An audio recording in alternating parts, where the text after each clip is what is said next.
আল্লাহ রাব্বুল আলামিন বলেন, আমি আমার রাসূলকে দ্বীনে হক সত্যের বিধান সহকারে দুনিয়ায় প্রেরণ করেছি। লিইয়ুযহিরাহু আলাদ দ্বীনি কুল্লিহি আয় লিইয়ুগলিবাহু আলা সাইরিল আদিয়ান।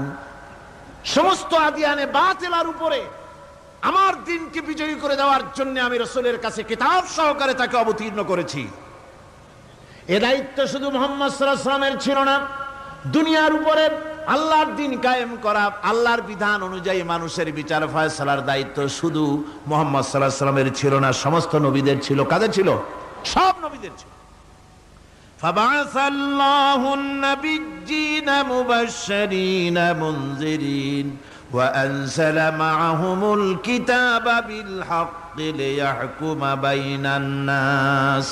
আল্লাহ পাক বলেন, সমস্ত নবীদের কাছে আমি কিতাব অবতীর্ণ করেছি এই জন্যে যে তারা সহজ এবং সোজা পথে যারা চলতে চায় তাদেরকে তিনি সুসংবাদ দিবেন, আর বাঁকা পথে যারা চলবে তাদেরকে তিনি জাহান্নামের ভিতরে